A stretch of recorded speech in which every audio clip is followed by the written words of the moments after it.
outsider lives. We must ready ourselves to fight once more. Destroy he who would stand against the will. Take up your arms, hold nothing back, and do not fear death. For the end is our beginning.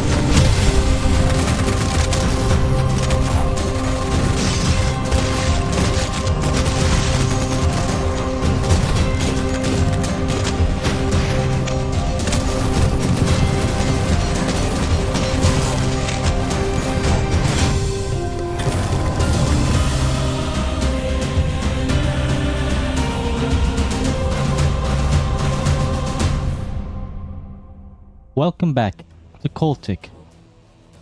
3 years since Cultic Chapter 1 originally released, Jason has blessed us with another and regrettably the final chapter of the story, but a happy closure nonetheless. Chapter 2 was released on the 19th of September 2025, a few months away from Christmas, with the same price as the first chapter. But for this chapter, it has 12 levels, 2 more levels unlike the first chapter. Although some of these maps might have been too ambitious compared to the first chapter, but hey, I like exploring. Holy Mother of Joseph. It even has an improved main theme.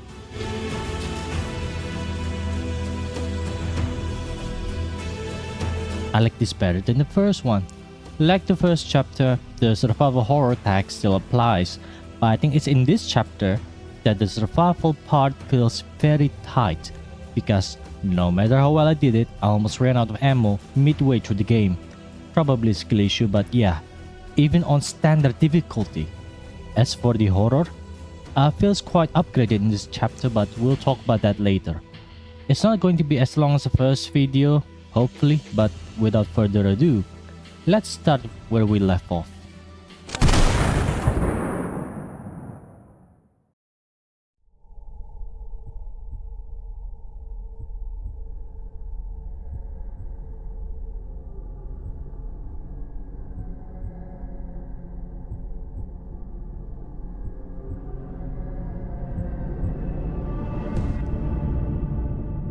I'm alive.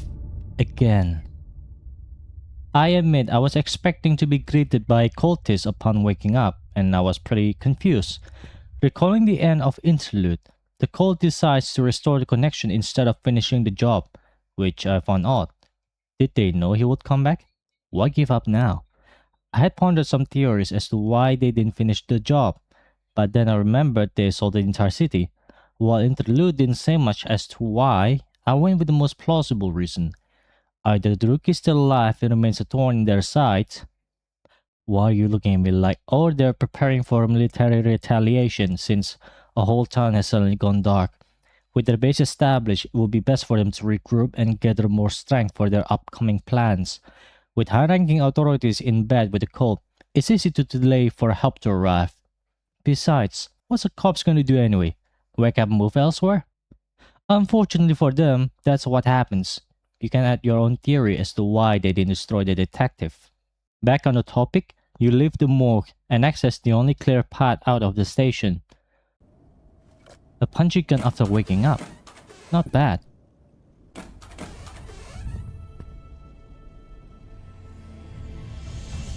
You're home, but also not. You don't recognize it anymore. Bodies strewn all over the open. Police, cultists, innocents alike. You've slept for too long.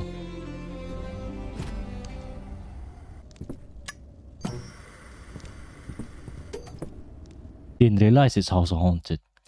With a revolver, you move through the town, mowing down any cultists in the way that have gained a foothold in the city. I can't imagine his surprise when he realizes the cops shooting at him are fighting alongside the cultists. Unfortunately, he can't afford grief at this fact and has to move on.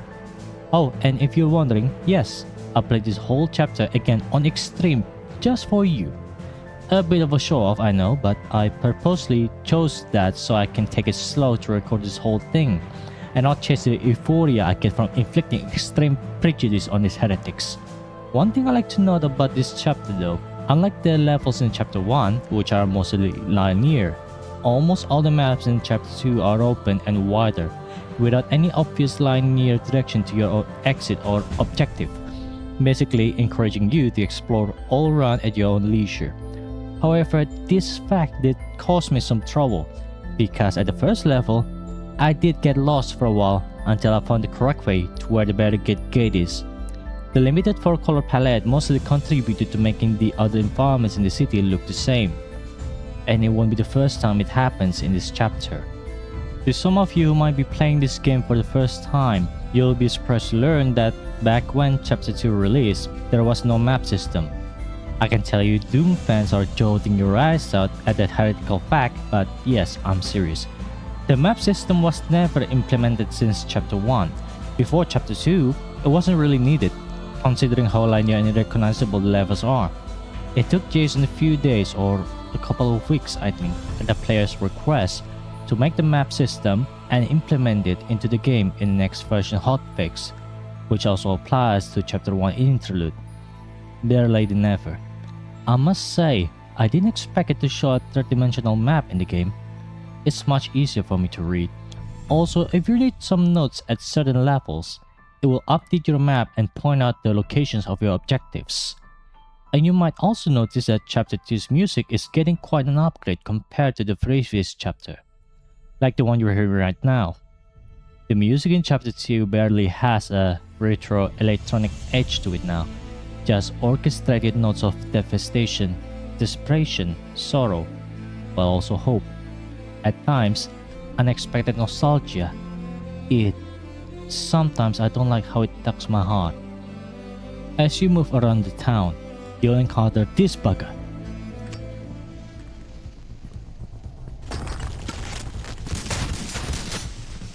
A small SWAT team is deployed to kill you, and the peacekeeper will certainly keep your head down the moment his semi-auto shotgun starts blasting.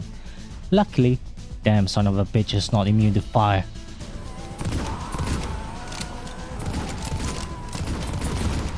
I love burning tanky bastards. A walk around the scaffolds later, you'll end up in the first horror combat section. Why must this place be so dark? Thankfully, the building isn't confusing, although you can tell whoever lives here has all gone mad. Once you grab the key, you hear something. Crap.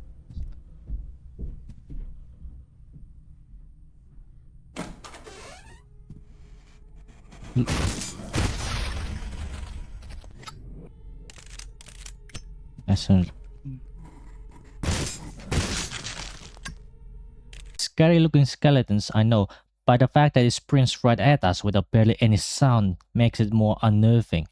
What is worse, this is not just a rusher. It's specifically made to ambush you in the most unexpected places, and they often come in hordes. The only way to spot them from a mile away is to keep your ears sharp for faint sounds, especially doors, and be hyper aware of your surroundings. Scary arse hidden runner. Oh, remember our old friend?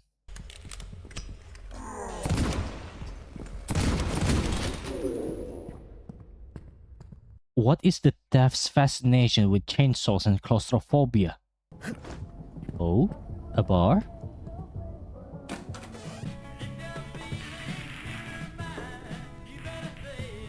What? A game doesn't have to be about shooting people, right? You also get an achievement for doing this anyway. Checking the immediate area, you'll find a blocked sewer with dynamite connected to the blasting device. Finding a plunger and killing a SWAT ambush later, we blast it open and traverse through the sewer, killing demon skeletons and cultists alike. You'll reach an exit door that will let you through into the mall. Any technicians or mall staff who are watching this video, can you tell me if it's normal for a mall to be connected to a sewer like that? I'm not an expert on this, but our sewer infrastructure is different compared to the West, so please let me know if this is a thing. You will be alone for a while in the dark underground storage until you reach the main loading bay, where, again, you'll be ambushed by the skeletons, and then the cultists after the power is on. You'll take the elevator up and... Oh shit, calm down, Jason is playing you. You're not in the back rooms. If you didn't know it yet, he is also the developer of a backroom-esque game called the Bone Rooms. I don't play that game because multiplayer, but it seems like a fun and unintentionally comedic horror game. Check it out if you have the time. But yeah, you still have to deal with some horror in the first half of this level, one of which takes you to an alternate world. Oh, you bastards.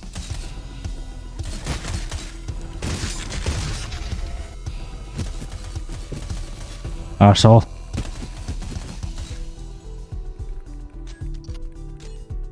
The atmosphere of the mall changed.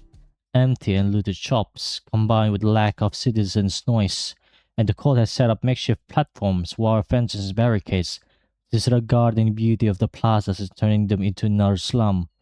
It feels surprisingly liminal, lonely and offensively mocking the hardware of the city. It doesn't help that the mall songs are playing by themselves, cheery and melodious, struggling to fight against the perversion that has set afoot.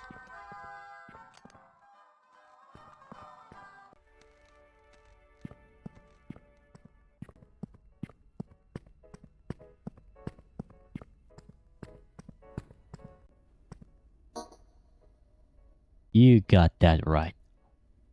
Oh, by the way, there's this cinema here in the mall that you have to go through, and it displays plenty of indie games on the posters, some of which include Coven, The Last Exterminator, Graven, Iron Fury, Incision, and Rock Monster. I like the idea of a game is showing us other game options for us to check out. Oh, also Nick Paulsmar left a little cake for us.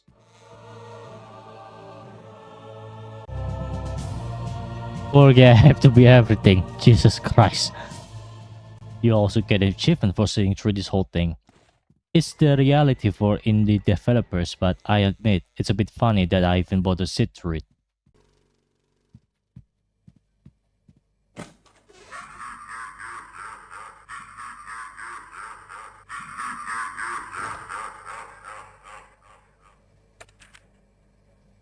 Well, I saw it coming.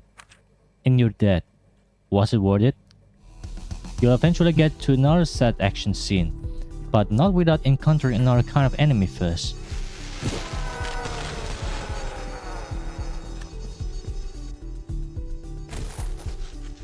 Boy, kita pernah melawan Jepang, gak pernah kita lihat performa separah itu. Don't take the martyr lightly, however, as he carries enough yield to make the ISIS blush. If you kill the martyr before you lit the dynamite, even find explosives, he'll drop his dynamite for you to pick up. If it's after, don't forget to dispose of the life bombs quickly. After a grueling yet intense fight, you'll exit the mall and step into the parking lot to get some fresh air.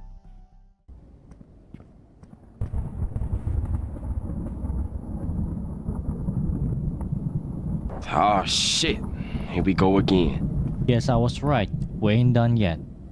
Why are there rocket launchers and MGs here? Unlike the previous chapter, we got our first boss early in the game. Shit. That is one impeccable aim.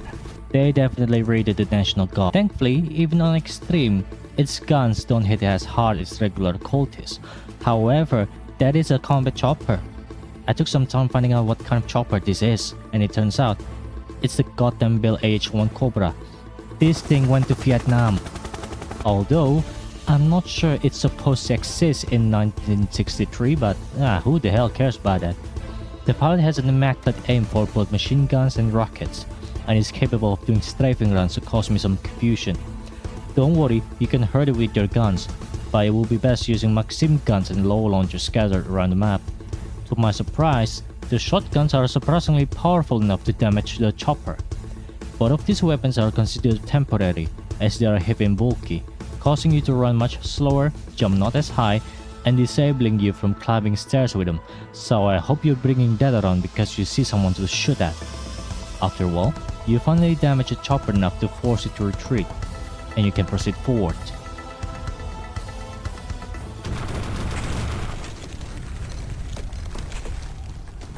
Well, that's rude. Thankfully, there is another path down through the river. As usual, cultists will be guarding that area and discover that the waterfall is blocked by a makeshift dam. You need to turn the power on from inside the nearby mine, which in itself is another entire horror section. If you're aiming to open the workshop room within, you have to circle around again with the key and expect to be ambushed by these afflicted again. Playing this section on a extreme makes my hair stand on end. Hello! You open the dam and climb down the waterfall, but you soon spot something odd.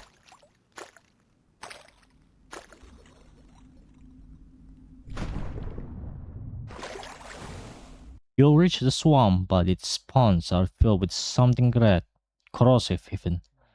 Thank God Shrek doesn't live here. You'll find a couple of notes belonging to a deceased house owner in the swamp, noting that not only Millie has gone missing, but there are odd sounds coming from a well that sound like Millie. Oh bastard.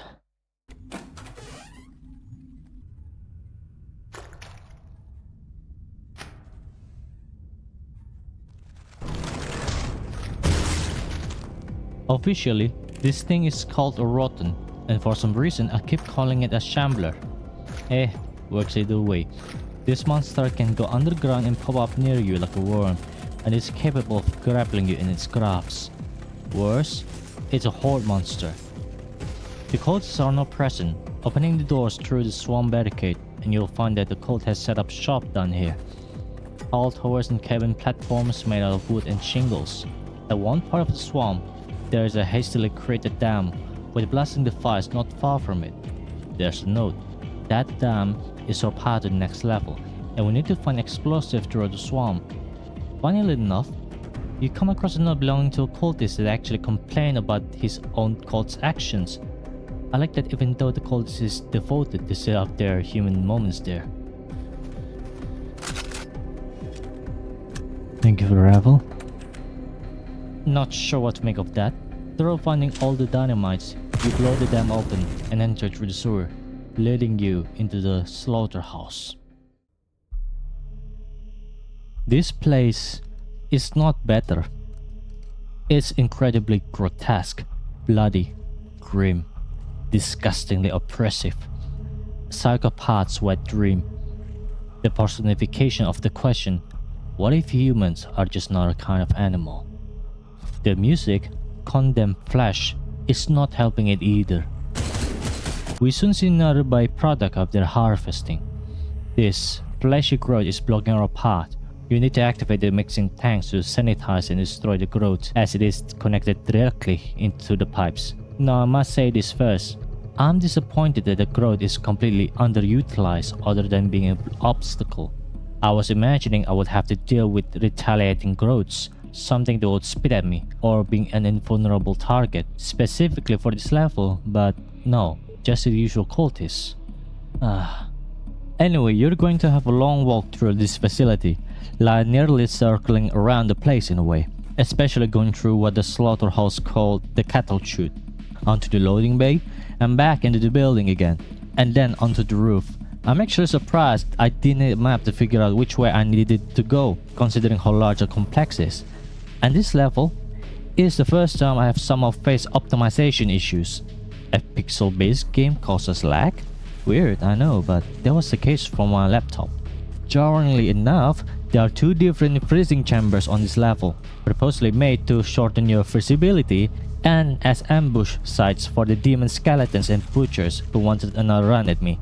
This cold air fog did not cause my game to lag, despite it hurting my eyes. Instead, this office building, even before I step in, is already causing some lag without any discernible reason. I'm not even sure why that is the case even after Jason patched the game, but if I find anything, I'll definitely let you know. I just realized I forgot to mention the third temporary weapon, the flare gun. Each flare gun has 3 rounds, and its purpose? It sticks to people and burns them. Nice. You'll find incriminating evidence regarding the owner of the slaughterhouse. Some were meant to die. Bastards also in bed with the cult. Typical rich bastards. Why does this remind me of someone? Your current objective, as always, is to find the 2 access cards to leave the slaughterhouse. The access just next to the office building. The first key is inside the barracks next to the office. The second key requires you to do a long detour through the roof and drop down, and fighting these brutes. Wooka!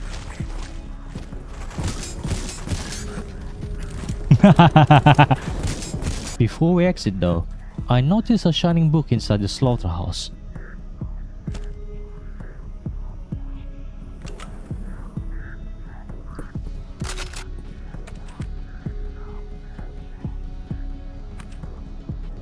At least we can use this bastard's little armory for something good. Soon, you leave the slaughterhouse behind. Well, that's odd. I had assumed that the main gate would eventually lead us onto the highway or something, not a single road through the valley.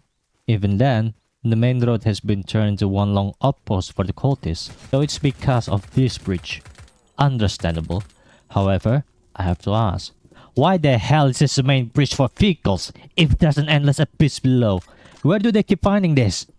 Regardless, you'll come upon the White Plains. Climbing a nearby tower reveals that you're finally at a farm. Something about this music makes me feel pride at such country life, but also sad. I'm a city guy, but I've seen my fair share of farms. Well, rice fields and livestock to be exact. All farms more often look like makeshift cabins or seldom proper cement houses with a growing field or makeshift stables compressed as a part of a city's outskirts than the typical cabin and barn. Feels like home. The Colt set up checkpoints throughout the farm. Thankfully, with how open this place is, it's easy to dispatch them. As usual, you need to find bombs again to blow up a path to the exit. Each of them is found in the elevated cabin complex at the nearby corrosive pond, a makeshift fort of containers and shingles, and at the barn. Unexpectedly though, this house here is haunted, but not in a way that is malicious.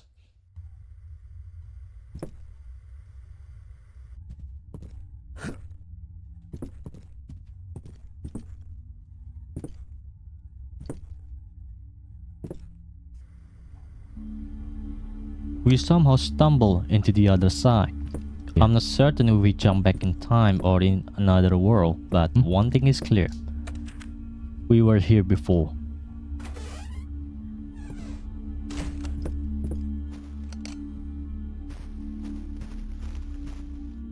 Our detective's helplessness, guilt. It is not certain what happened down here in this basement, but he had felt a case. He had felt this family. That doesn't mean they didn't forgive him. Going back to the basement again in the real world, you'll find the imbued remains and clear out the condemned house from the cultists. Oh shit!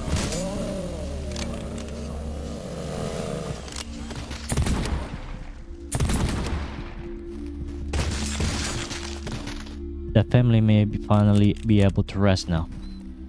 You'll finally blow up the path forward and you'll arrive at the old town. It is a replica of what you expect from a Wild West town. Kind of them to put the bar in the middle. Tells you enough of their hospitality. Though the church seems more pronounced, it wasn't hard to miss the will's own sigil.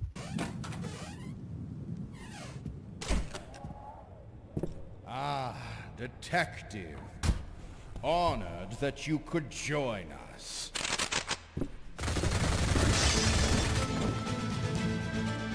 Well, shit. This whole town is a trap. And since I'm playing on extreme, I struggle. Really struggle. You need to survive 4 waves of enemies. Normal cultists, mixed with adepts, zombies and abominations, and a police squad.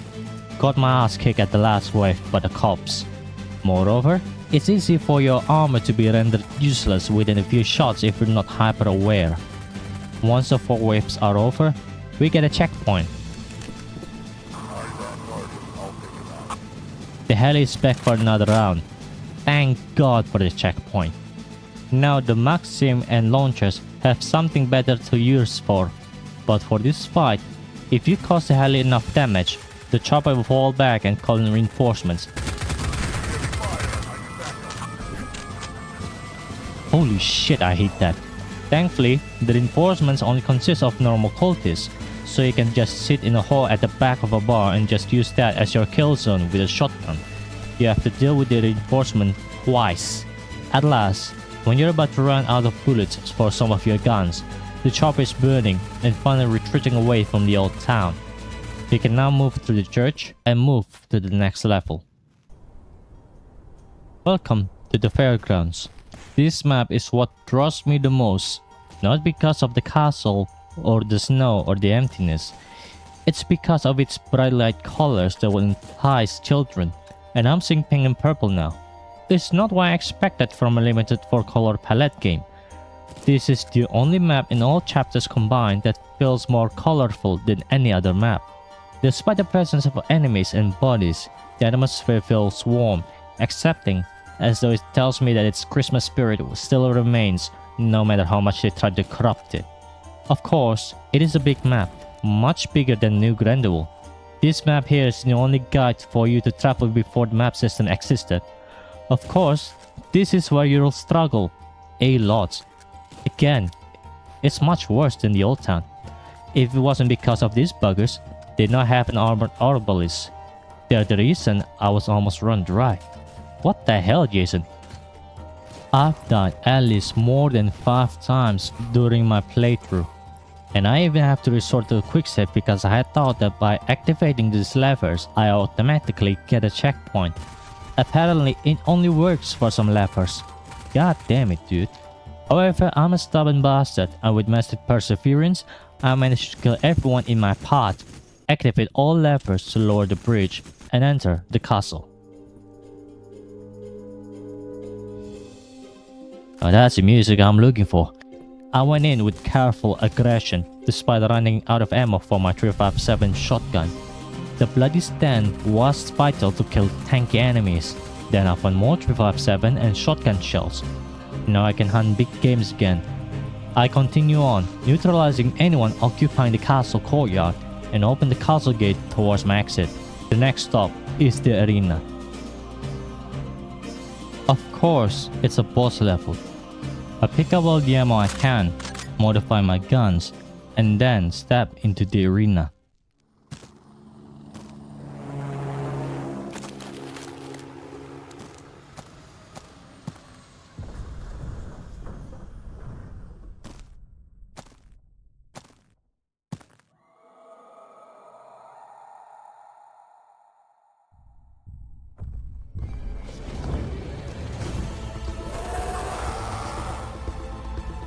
Mutated chopper my ass, that's a scorpion chopper! Despite the size, this thing moves fast. Other than rocking guns and rockets, it's ferocious up close, especially with that tail blade, and really loves leaping through the air. I feel like the hunter from Left 4 Dead was much more merciful than this. Oh yeah, do you also know it can shoot homing missiles too? Thank god the rockets can be shot down. For something that big, I'd expect that I could find a brick to patch myself up. Well, just barely. I even had trouble anticipating its leaping attack, considering how fast it moves.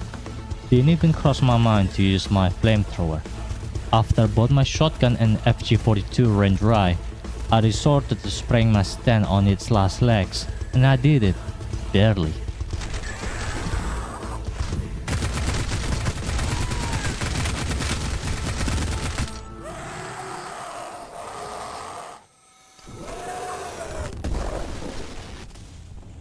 Time for our next stop.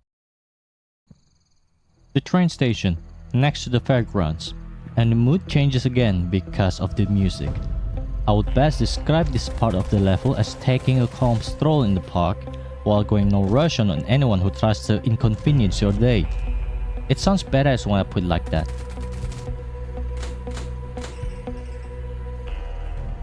I see someone's been drinking. Oh? Ah, I see. We found our cultist. He's sleeping.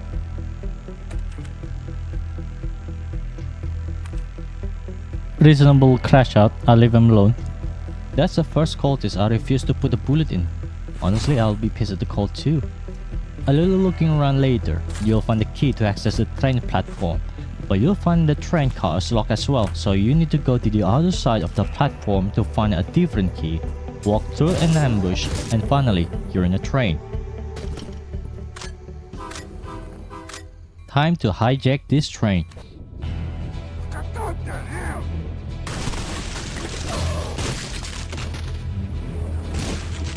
This is my favorite section of this map, but also the hardest. You can't move around much, which is a given, but you can climb onto the roof of cars. You can also slip off the train. I was fuming at this fact, but I couldn't help but find it funny that I got gimped the moment I fell from a train. Unfortunately for them, I'm good at fighting in tight hallways, and the shield I looted helped much to advance the other cars. Shit.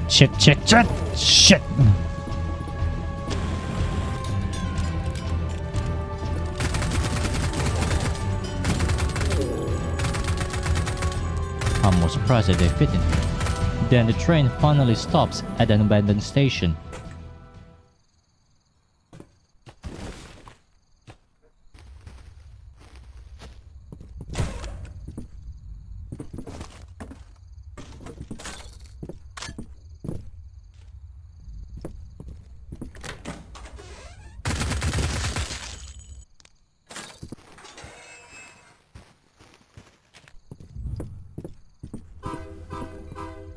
And off we go! The second train pisses me off. The cultists are well entrenched, the grenadier managed to headshot me somehow, and they even got the goddamn knights on this train.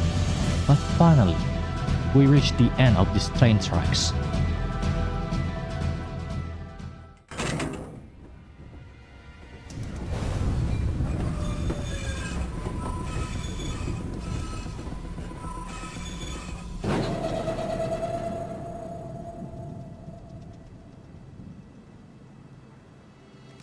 Outnumbered, outgunned, caged. Fortunately, God has another trick up his sleeve. Backup has arrived to assist. Armed with a Lee Enfield and a fully upgraded revolver and semi-auto shotgun, he takes on the company's worth of cultists head-on from the nest.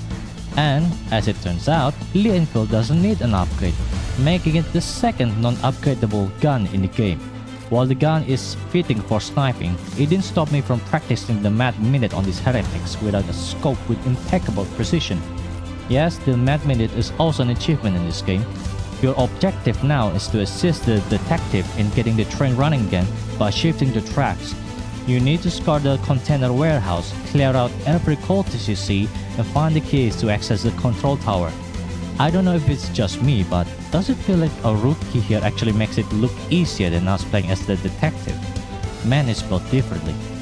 The nice part about this section is that no matter which way you go, you can flank them from either side and they won't see you coming. With how many vantage points available here, eagle-eyed players can take out significant forces without much risk of exposing themselves. It's especially great when dealing with converted cops who can tear your armor like butter. Once you reach the top of the tower, you insert the key and switch the lever.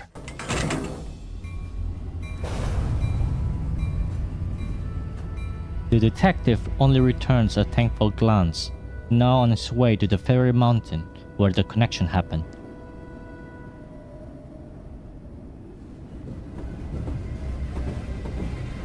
Shit.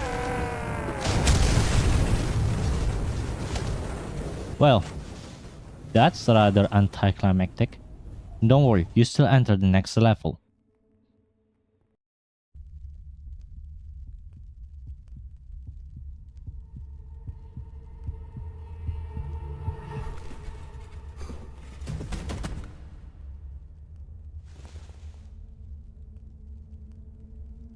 This doesn't seem like a manor. You're awake in the hidden underground of the manor, completely unarmed and injured, so you stumble in the dark and make your way upstairs.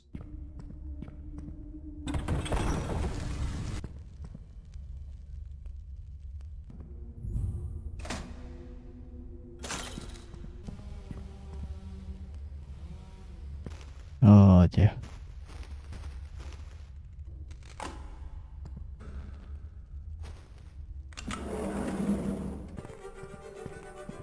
Finally, a pistol. Unlike the other maps, this manor, it is an entire level specifically created to make you feel completely vulnerable. Yes, you get a pistol and a double barrel in the next room, but that's it. There's not even much ammo to use to fend for yourself, and the silence doesn't complement well with the wealth of this building displays. Doesn't help much that something else is following you around. The good thing is, they don't know that you're alive, for now. Wait a minute, this feels familiar. Is this Spencer's mansion? See these 3 beeping skulls? That's the key to open a secret entrance. You need to scout the whole place to look for them. Then I decided to crawl in the fence. Yes.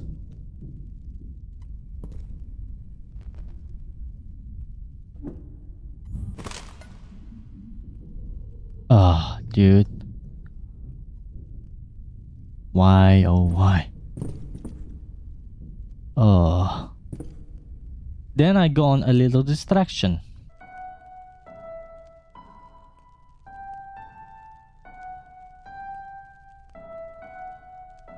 Nice. Wait. Goddamn Jill. There are also blank books you need to pick up so you can open this compartment. And we found the manor's owner. Already dead. The only thing I regret is that I didn't get to him first. You'll find journals belonging to the manor's owner, continuing the research that the previous scientists left behind regarding the world's power, its nature, and the use of imbuement process. I will not discuss much about these findings. However, I can tell you that the will does not possess or directly control anyone, but rather serves as a guiding voice to convince a person to become a cult. And in his last musings, shed light on why our detective was alive from the grave. The cult accidentally fed him imbued remains. This feels like foreshadowing. And in the same room with the journal, Ali Enfield. How proud of him to leave this for us. You can only get this by going back to where you started and collecting the skeleton key. After you pick up your weapons back, which will open all locked doors throughout the manor. You open the secret path and march deep into the earth. Where did they get the money to build a bunker? You're on the last stretch, and you catch them off guard once again. Even a squad of cultist adepts is no match when you turn their guns against them. The bunker you are in is located inside the mountain, where the connection happened. The corridor forward is the path to the assembly hall. However, you triggered a flood trap, blocking the way forward, so you go to the room above the corridor to discover that the security measure can only be disabled by manually turning the valve off in 4 different places, 5 for turning this one off, aka a bloody chore. Then again, they are running a ritual. I guess it makes sense why they make it so inconvenient.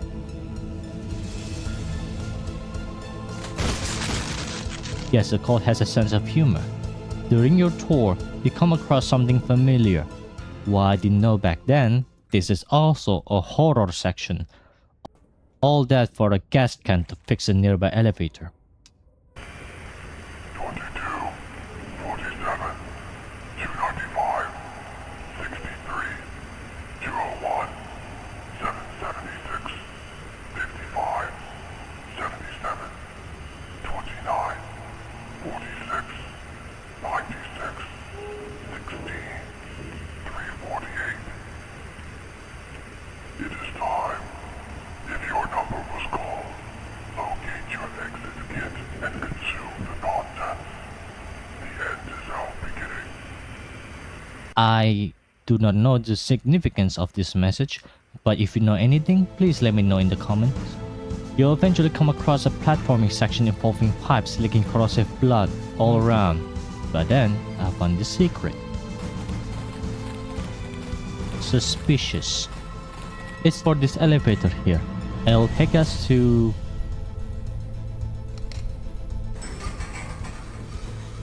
Huh.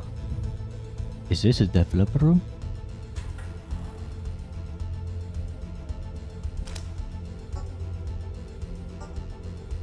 Agreed. I believe this is Jason's sacred item, but again, I still don't understand the significance of this. Either way, it's time for us to move on. On your way to shut off the last valve, you'll come across the chapel, and after entering the lavish devotee quarters, you'll find a book belonging to the High Archon. The connection is using what the High Archon called the seams in order to flow in supernatural divinity to empower the anomalous parasite. And horrifyingly, The seams can also act as portals. Then he mentions the heart. We have destroyed them. With the path to the assembly hall now open, you march on, and you finally realize you're going to fight the boss. You prepare yourself.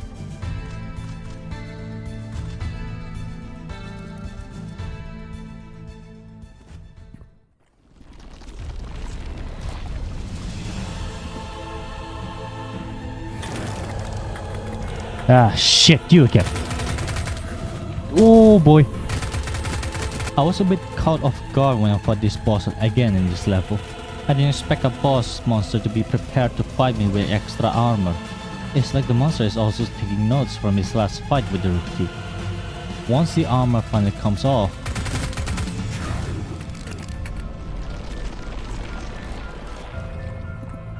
oh god, take. Jason's also being cheeky here because the soundtrack used here is literally called Double Trouble. This fight literally burned through all my ammo, including mouse runs, while they tag team me without a rest. Thank you bastards. What is funny about this fight is that friendly fire also applies to bosses. You can trick them long enough that one of them accidentally kills its brother. Adding insult to injury for the bosses, there's also an achievement for it. After a long, grueling fight, you finally defeat the amalgamations, and you move on and take the freight elevator to the top of this mountain. Nidia. You grab all the ammo in the hangar, grab the last imbued remains, and upgrade your guns. With a final sigh, nervous and stubborn, you meet the High Archon. You are a hard one to kill, Detective. No matter, you're too late. Our work is finished. Nothing can stop. Finally, great character development right there. But we're not done yet, I'm afraid. What of the heart?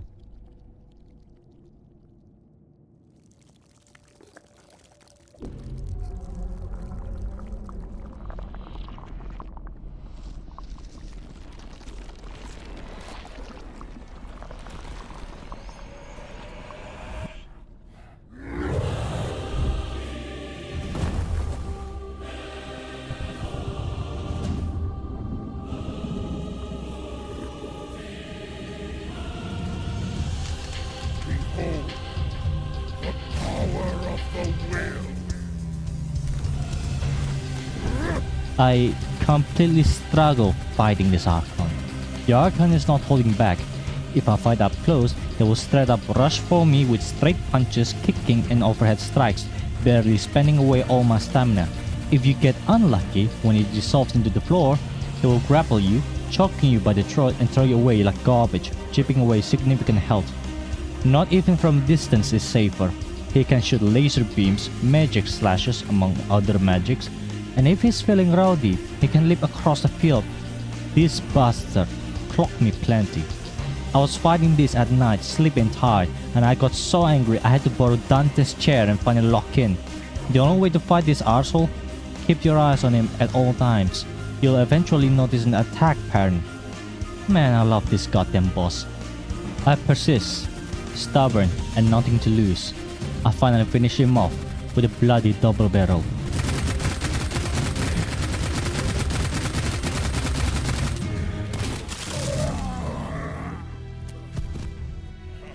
Detective, wait! You can't. If I die, you die with me. What? You must realize it by now. We killed you, Detective. Again and again. But here you stand. Your body is imbued with the same power that flows from this gate. It's the only thing keeping you alive.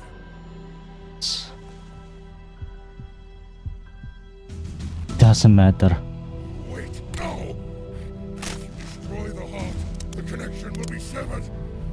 You can't do this!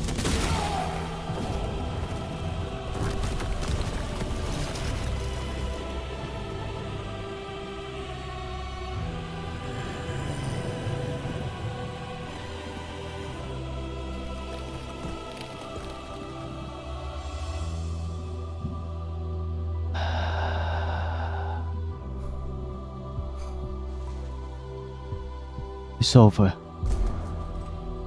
The story has come to an end. You won, but it's a bittersweet victory.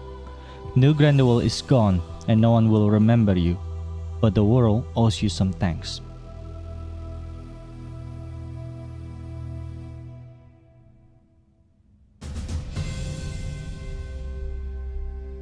Chapter 2 is quite a marvelous experience in terms of freedom given for exploration and priority for objectives. It has some amenities let you have other forms of entertainment and interact with the environment, and most of all, interesting combat sequences just like Chapter 1 that will let you adjust your approach on how to move through the level.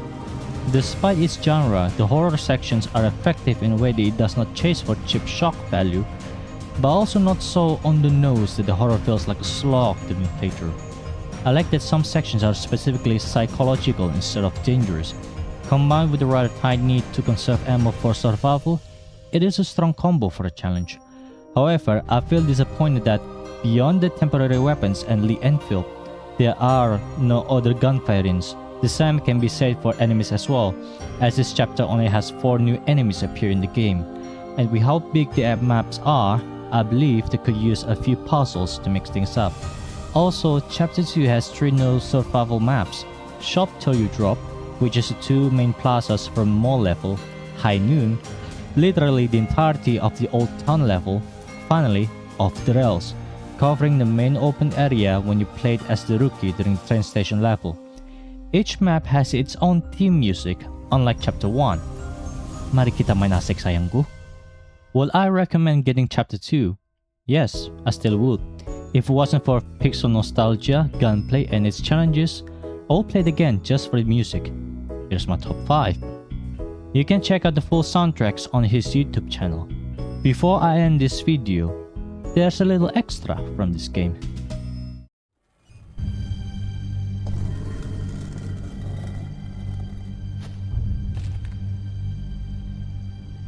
I'm alive. Again. This level is called Home for Cultmas, which can be found in the bonus content in the new game, alongside demo level. This is practically a Christmas homage to the game Blood. This level was published on the 19th of December 2025. It is a long, fun level using armaments from Blood. You have the pitchfork, a permanent flare gun, a double-barreled shotgun, and the Thompson. Jason, I think you meant to use the M1921 Thompson, not the M1A1 Thompson. That gun should be accepting 50 rounds magazine. And there's also a new enemy in it.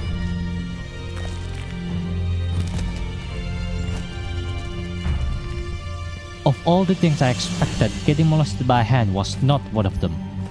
It feels arousing though. This level is, unfortunately, non-canon for Dear Detective, but we like to imagine that it is. It'll only take a half an hour to finish it, so spend your free time in harmony. And finally, this is the end of my review of Cultic, though it feels less like a review and more like a breakdown, but hey, I tried. If I say anything inaccurate, wrong, or offensive, then I sincerely apologize. Feel free to leave some comments if you're not in a rush. And without further ado, sampai jumpa semuanya. Have a nice, pleasant day, wherever you are.